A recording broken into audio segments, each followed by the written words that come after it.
नमस्कार, आपका स्वागत है एक्मे पब्लिकेशन के यूट्यूब चैनल पर, जहां हम आपके लिए लाते हैं कम्पिटिटिव एग्जाम्स से रिलेटेड वीडियोस, जो इन परीक्षाओं में आपकी सफलता को सुनिश्चित करने में सहयोगी होंगे।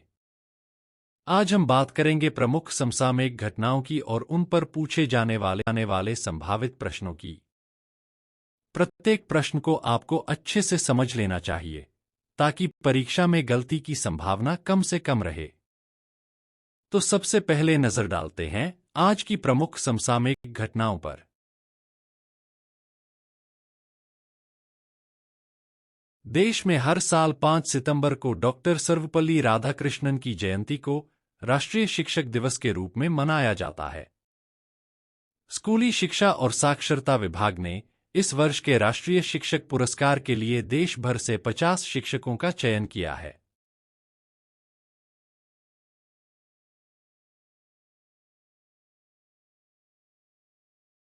तीरंदाज हरविंदर सिंह ने पेरिस पैरालंपिक 2024 पुरुष रिकर्व के फाइनल में स्वर्ण पदक जीतकर इतिहास रच दिया। रिकर्व एक प्रकार का धनुष है। हरविंदर ने फाइनल में पोलैंड के लुकास सिसजेक को हराकर स्वर्ण पदक जीता।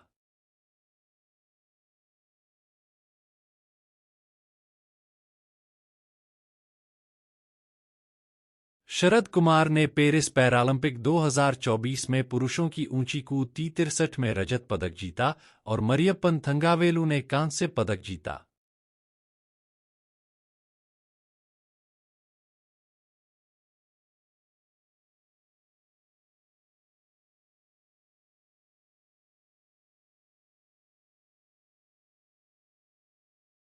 अजीत सिंह ने पेरिस 2024 पैरालंपिक में पुरुषों की भाला फेंक F46 स्पर्धा में रजत पदक जीता। सुंदर सिंह गुर्जर ने इसी स्पर्धा का कांस्य पदक अपने नाम किया। अजीत ने 5वें राउंड में 65.62 मीटर के सर्वश्रेष्ठ प्रयास के साथ दूसरा स्थान प्राप्त किया और अपना पहला पैरालंपिक पदक जीता। सचिन सर्जेराव खिलाड़ी ने पेरिस पैरालंपिक में पुरुषों की शॉटपुट F46 स्पर्धा में एशियाई रिकॉर्ड 16.32 मीटर के थ्रो के साथ रजत पदक जीता। 34 वर्ष के खिलाड़ी ने दूसरे प्रयास में सर्वश्रेष्ठ थ्रो फेंका। उन्होंने मई में जापान में विश्व पैरा एथलेटिक्स चैंपियनशिप में स्वर्ण पदक जीता था। विश्व चैंपियनशिप की स्वर्ण पदक विजेता भारत की दीप्ति जीवनजी ने पेरिस पैरालंपिक की एथलेटिक्स की महिला 400 मीटर T20 स्पर्धा में कांस्य पदक जीता।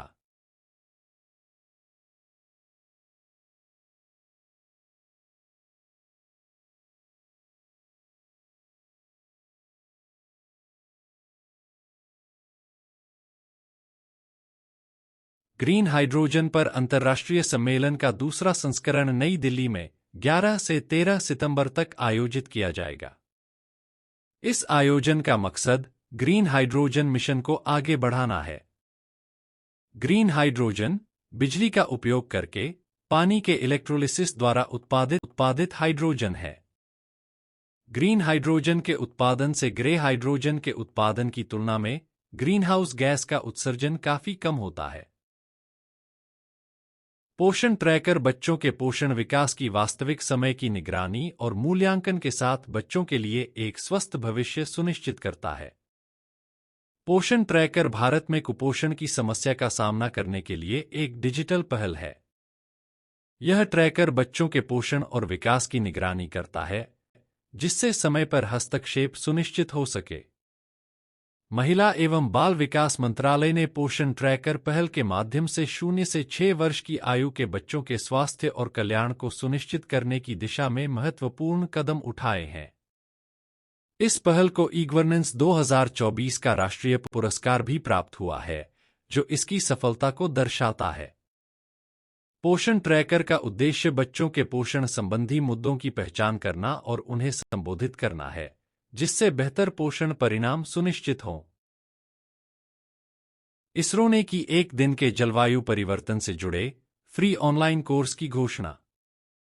इसरो ने हिमालयी क्रायोस्फेरिक खतरों से जुड़े एक ऑनलाइन कोर्स की घोषणा की है। यह सिर्फ 1 दिन का कोर्स होगा। इसके तहत जलवायु परिवर्तन से होने वाले बदलावों के तहत हिमालय के ग्लेशियरों पर पड़ने वाले प्रभावों पर चर्चा की जाएगी। भारत सरकार और त्रिपुरा सरकार ने national liberation front of Tripura (NLFT) और all Tripura tiger force (ATF) के साथ एक शांति समझौता किया है। इस समझौते के अनुसार लगभग 10,000 उग्रवादियों ने आत्मसमर्पण किया है और हथियार डाल दिए हैं। केंद्र सरकार ने पूर्वोत्तर क्षेत्र में 2,500 करोड़ रुपए के विकास पैकेज को लागू किया है। इस ऐतिहासिक समझौते को पूर्वोत्तर क्षेत्र में शांति और समृद्धि लाने की दिशा में एक महत्वपूर्ण कदम माना जा रहा है। सुभद्रा योजना एक सरकारी पहल है जिसे ओडिशा सरकार ने महिलाओं के वित्तीय सशक्तिकरण के लिए शुरू किया है। इस योजना के तहत 21 से 60 वर्ष की आयु की महिलाओं को 5 साल में 50,000 रुपए की वित्तीय सहायता प्रदान की जाएगी।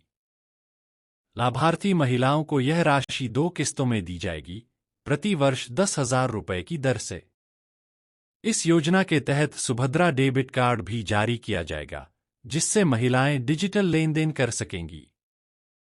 योजना का लाभ उन महिलाओं को नहीं मिलेगा जो आर्थिक रूप से संपन्न हैं, सरकारी कर्मचारी हैं या आयकर रिटर्न फाइल करती हैं। पोषण माह सितंबर के 1 से 30 तक मनाया जा रहा है। इसका उद्देश्य पोषण संबंधी जागरूकता बढ़ाना और कुपोषण के खिलाफ लड़ाई में सहयोग करना है। इस अभियान की शुरुआत 2018 में हुई थी और इसका मुख्य लक्ष्य बच्चों, किशोरियों, गर्भवती महिलाओं और स्तनपान कराने वाली माताओं के पोषण स्तर में सुधार करना है।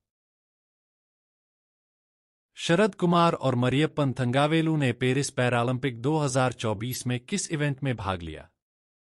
ए. पुरुषों की लंबी कूद T63, बी. पुरुषों की ऊंची कूद T63, सी. पुरुषों की दौड़ T63, डी. पुरुषों की ऊंची कूद T36।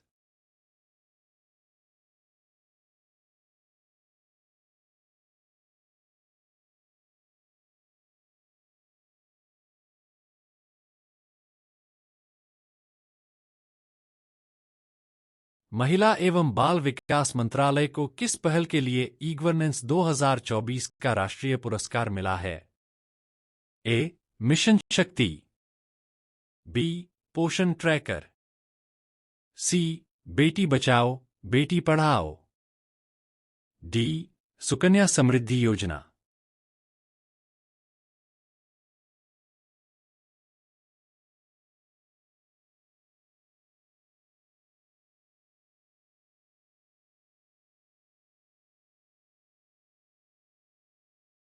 सचिन सर्जेराव ने पुरुषों की शॉटपुट F46 में पेरिस पैरालंपिक में कौन सा पदक जीता? ए. स्वर्ण, बी. रजत, सी. कांस्य, डी. कोई नहीं।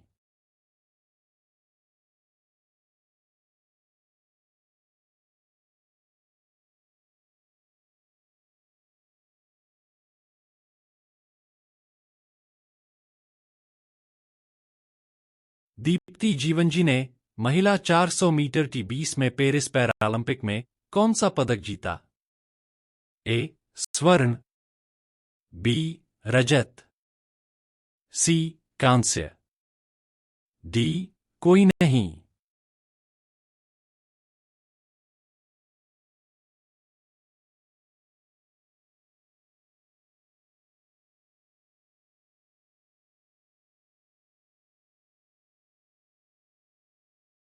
ग्रीन हाइड्रोजन पर अंतर्राष्ट्रीय सम्मेलन का दूसरा संस्करण कहाँ आयोजित किया जाएगा? ए. मुंबई, बी. नई दिल्ली, सी. Bengaluru, D. Kolkata.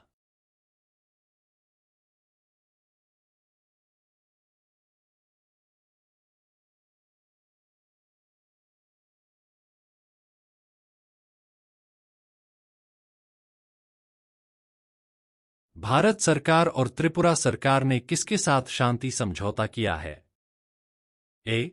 National liberation front of Tripura (NLFT), B. All Tripura tiger force ATF। C दोनों ए और बी।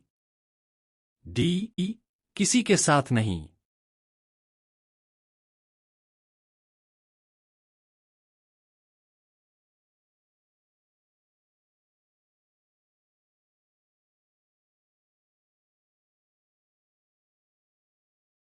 सुभद्रा योजना का उद्देश्य क्या है?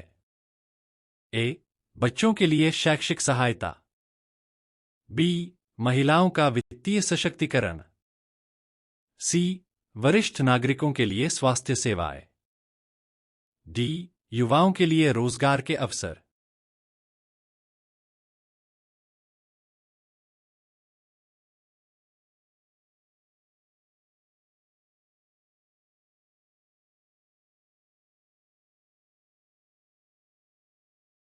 पोषण माह कब मनाया जाता है? ए 1 अगस्त से 30 अगस्त। बी 1 सितंबर से 30 सितंबर। सी 1 अक्टूबर से 30 अक्टूबर। डी 1 नवंबर से 30 नवंबर।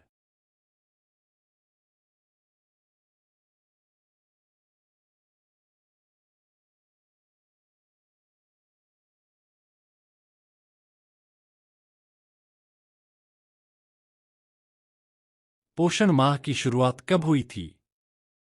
ए 2015। बी 2016।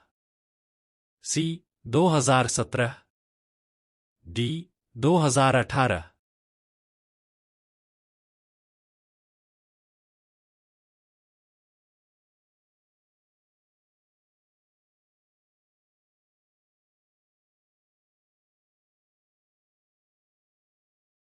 पोषण माह का मुख्य लक्ष्य किनके पोषण स्तर में सुधार करना है?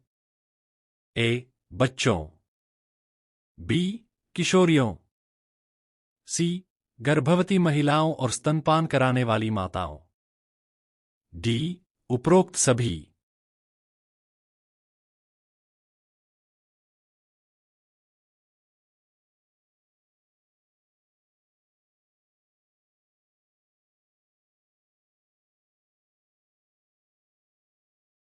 पेरिस पैरालंपिक 2024 में पुरुष रिकर्व फाइनल में स्वर्ण पदक किसने जीता?